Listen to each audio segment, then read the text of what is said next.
Assalamualaikum warahmatullahi wabarakatuh. Waalaikumsalam warahmatullahi. InsyaAllah kita mulakan kita punya majlis ceramah kita pada pagi ini dengan sama-sama kita berzikir insyaAllah.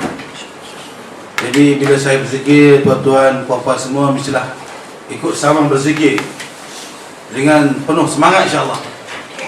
Jadi mudah-mudahan bila kita berzikir, jiwa akan lebih tenang, bahagia, damai. InsyaAllah bila kita berzikir, syaitan-syaitan yang datang mengganggu kita sampai kita mengantuk dengan ceramah akan cabut lari insyaAllah. Jadi tuan-tuan kena berzikir dengan penuh semangat insyaAllah. Hasbi Rabbi Jalallah ma fi qalbi ghairullah Nur Muhammad sallallahu la ilaha illallah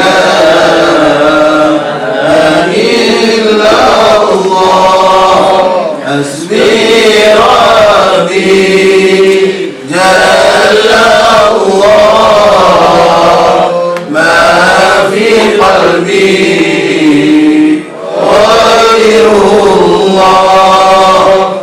Nur Muhammad sallallahu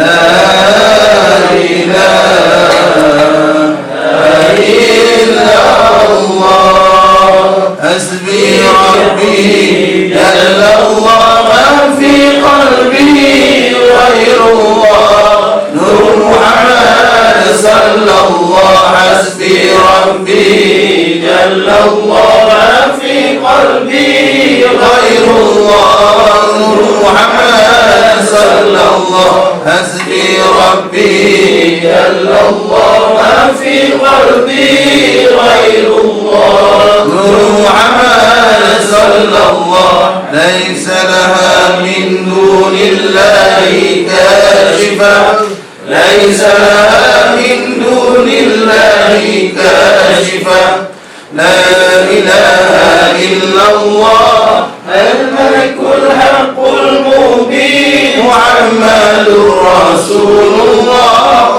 sadiqul wa'dil amin astaghfirullah innallah kana tawwaba astaghfirullah innallah kana tawwaba astaghfirullah innallah kana tawwaba astaghfirullah innallah kana tawwaba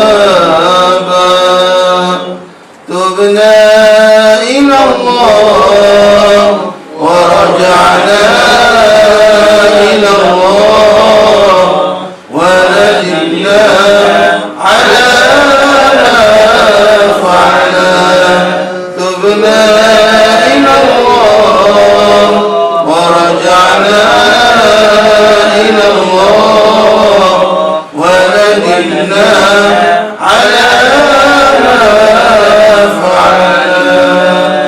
Alhamdulillah. Alhamdulillahirabbil alamin wa bihi nasta'in. Alladzi anzala as-sakinata fi qulubil mu'minin. Alladzi arsala rasulahu bil huda wa dinil haqq liyuzhirahu 'ala ad-din kullihi walau kariha al-musyrikun. Wassalatu wassalamu ala Muhammad khatamin nabiyyin sayyidil mursalin imamil muttaqin wa ala alihi wa sahbihi wa sallam ajma'in. Allahumma dzakarna minhuma nasina. Ya Allah, ingatkan kami apa yang kami lupa. Wa 'allimna minhuma jahalna. Ya Allah, ajarkan kami apa yang kami tidak tahu. Wa anfa'na bima 'allamtana. Ya Allah, manfaatkanlah ilmu yang kami belajar. Allahumma yassir wa la tu'assir. Ya Allah, permudahkanlah kami, janganlah kau payahkan kami. Wa tammim bil khair, sempurnakanlah urusan kami. Rabbi zidna ilman warzuqna fahman. Ya Allah, tambahlah kami ilmu dan kefahaman. Allahumma inna na'udzubika minal hamul hazan. Ya Allah, kami minta jauh berlindung daripada sedih dan kecewa. Wa minal ajz wal kasal, daripada menjadi lemah dan malas. wa minal jub'abuh, daripada menjadi penakut dan bakhil, wa minal kufafak, daripada bahaya kekufuran dan kefakiran, wa min ghalabatid daini wa qahr rijal, dan daripada beban hutang, gangguan, dan daripada gangguan orang-orang. Amma ba'. Terima kasih saudara pengurusi Tuan Haji Zul Zulkifli, bakal haji. Sahabat saya Tuan Badal Shah, nama pun macam penceramah popular. Tuan Haji Khairuddin, Ustaz Syukri, Syekh Khair, Syekh apa ni? Syekh Toyo. Itu sahabat saya juga. Muslimin muslimat sahabat-sahabat, mudah-mudahan semuanya mendapat rahmat daripada Allah Subhanahu wa taala. Lagi sekali, Assalamualaikum warahmatullahi wabarakatuh. Waalaikumsalam. Dan selamat pagi. Jadi muslimin yang saya muliakan, alhamdulillah pada pagi ini anda semua sedang bersama saya, tuan-tuan sedang bersama saya, Ustaz Abu Hasan Syari, Ustaz Abu Hasan, dalam surat kuliah pagi pada pagi ini. Mudah-mudahan kita punya diskusi pada pagi ini insya-Allah boleh menambah ilmu kita, menambah iman kita, memperbanyakkan amal kita, mempereratkan hubungan ukhuwah antara kita. Seterusnya mendekatkan kita dengan Allah Subhanahu wa taala. Jadi terima kasih banyak kepada pihak Rahman Brothers yang masih sudi menerima saya hadir di sini pada pagi ini. Dan saya yakin kita punya seremoni majlis pada pagi ini ada baiknya pada saya, ada baiknya pada anda semua. Baik pada saya, apa yang saya baca saya boleh sampaikan. Apa yang kita mengaji sikit-sikit dulu, kita boleh presentkan. Jadi ilmu tak hilang insya-Allah. Itu baik pada saya, dapat sampai apa yang kita baca. Baik pada tuan-tuan, iaitu tuan-tuan dapat berkat dalam majlis ilmu. Berkat dapat duduk dalam majlis ilmu. Itu kebaikan pertama untuk tuan-tuan. Yang kedua, bila kita ada majlis macam ni, tuan-tuan boleh bertemu antara satu sama lain. Nah, walaupun satu syarikat, tapi kadang-kadang tak sempat jumpa. Sebab semua sibuk, korporat, teknokrat semua. Nah, jadi bila ada majlis, sempatlah jumpa. Nah, Syekh Khair dah lama tak jumpa Haji Khairuddin. Seminggu, 2 minggu tak jumpa. Ada. Jadi kebaikan pada saya boleh sampai apa yang saya baca. Kebaikan pada tuan-tuan dapat majlis, keberkatan majlis ilmu, boleh bertemu antara satu sama lain lebih mesra. Tapi yang penting sekali saya nampak dah keberkatan, kebaikan yang untuk tuan-tuan lepas ceramah ada minum. Ada ke? Tak ada minum, cari sendiri di kedai mamak. Nah, dan bayar sendiri. Muslimin semalkan, Nabi bagi tahu kepada kita, kun aliman aw muta'alliman aw mustaba'an fala takun rabi'an. Kamu kena jadi orang yang mengajar ataupun belajar ataupun mendengar. Fala takun rabi'an, kamu jangan jadi orang yang keempat. Tidak mengajar, tidak belajar, tidak mendengar nasihat pun tidak, fatuliku bima, kita akan binasa. Jadi kita akan belenggu dengan kejahilan sebab malas belajar.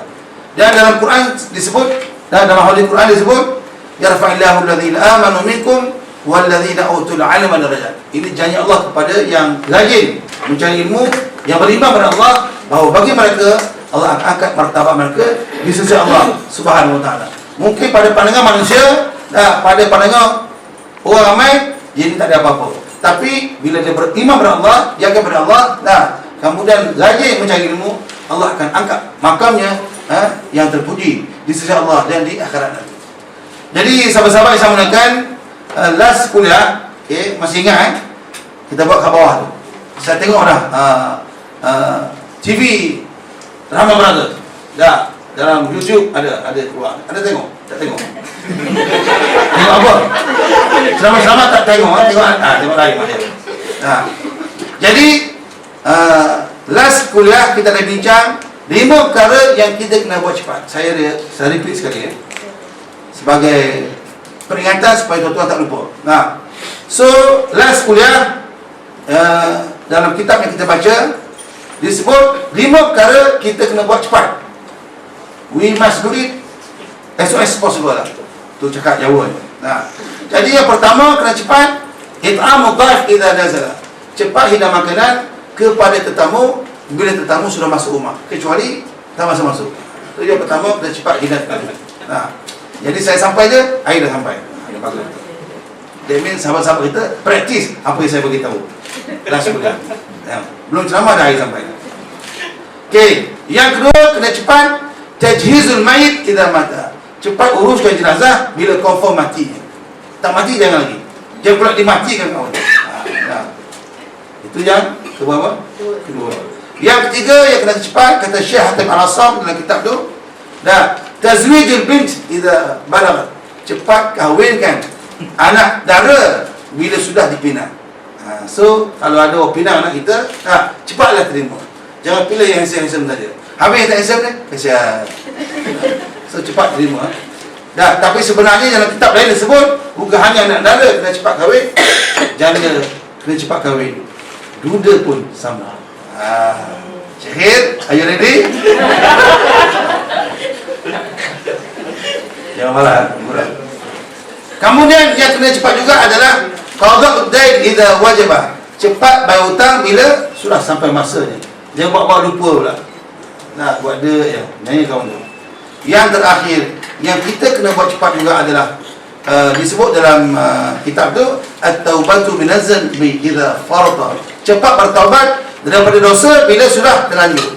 Bila terlanjur buat dosa, buat silap, cepat bertaubat kepada Allah Subhanahu wa taala. Sebab mati tak tahu bila. Jadi ulama bagi tahu kepada kita banyak cara-cara nak suci dosa. Banyak cara-cara untuk nak bersihkan dosa kita. Purify our heart from dosa-dosa. Jadi ulama bagi tahu antara cara-cara yang boleh kita buat untuk hapus dosa, istighfar. Astaghfirullahalazim alladzi la ilaha illa huwal hayyul qayyum wa atubu ilaihi. Istighfar boleh menghapuskan dosa. Kemudian kita bersalam untuk tujuan ukhuwah, untuk brotherhood, bersalam dan saling bermaafan, gugur dosa-dosa. Kemudian yang ketiga yang boleh menghapuskan dosa, berpuasa di bulan Ramadan. Man shama Ramadan imanan wa ihtisaban ghufira lahu ma taqaddama min dhanbi. Siapa puasa di bulan Ramadan, Allah akan ampunkan dosanya yang lalu dan yang akan datang. Dan ulama bagi tahu, tuan-tuan, elok kita puasa pada hari Khamis nanti. This coming Thursday elok kita puasa. 9 Zulhijjah. Hadis daripada Muslim, Nabi bagi tahu siapa puasa 9 Zulhijjah, pertama doanya dikabulkan. Banyak masa-masa susah untuk berdoa. Antaranya antara azan qomat elok kita berdoa. Antara dua khutbah elok kita berdoa. 10 Muharram elok kita berdoa, dan yang elok juga kita berdoa 9 Zulhijjah. So this coming Thursday. Dan Nabi juga bagi tahu siapa puasa pada 9 Zulhijjah macam dia puasa 1000 hari. 1000 hari. Dan siapa yang puasa pada hari tersebut, maka Allah ampunkan dosanya setahun yang lepas dan yang akan datang. Dosa kecil saja. Dosa tak bayar hutang, settle dulu. Okay. Kemudian yang boleh juga mengampunkan dosa, umrah. Jadi tahniah kepada Rahman Brothers yang ada travel yang bawa orang pergi ke Mekah ni. Sebab bila pergi ke Mekah, buat umrah mengampunkan dosa. Al-umrah ila al-umrah kafaratun lima bainahuma. Antara umrah dengan umrah tu, antara keduanya penghapus dosa. For example, tuan-tuan pergi 2008, pergi pula 2010, pergi lagi 2012. Jadi antara tu menghapuskan dosa. Antara Jumaat dengan Jumaat menghapus dosa. Antara Ramadan dengan Ramadan menghapus dosa. So eloklah kita pergi umrah. Syekh dah pergi dah? Alhamdulillah. Yang belum pergi mesti pergi. Mengapa kita kena pergi umrah? Dan tambah mengapa kita kena pergi umrah? Sebab kita nak jumpa dengan Nabi kita.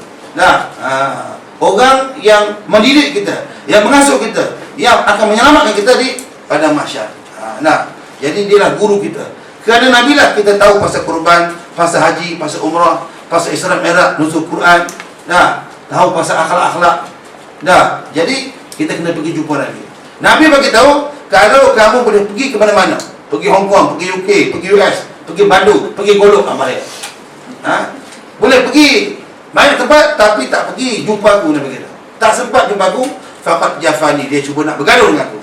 So kalau bergaduh ada bergaduh pun bahaya, ini bergaduh dengan Nabi. So kita kena pergi jumpa Nabi.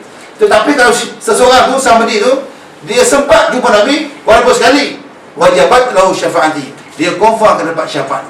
Jadi kalau tuan-tuan sekalian, kalau kita ajak orang pergi sana, kalau kawan tu pergi, dia boleh dapat syafaat. Kalau kita yang ajak, kita pun dapat syafaat. So macam Ustaz Syukri dia ajak orang pergi umrah, jadi besar sekali fadilatnya, insyaAllah. So itu yang kita bincang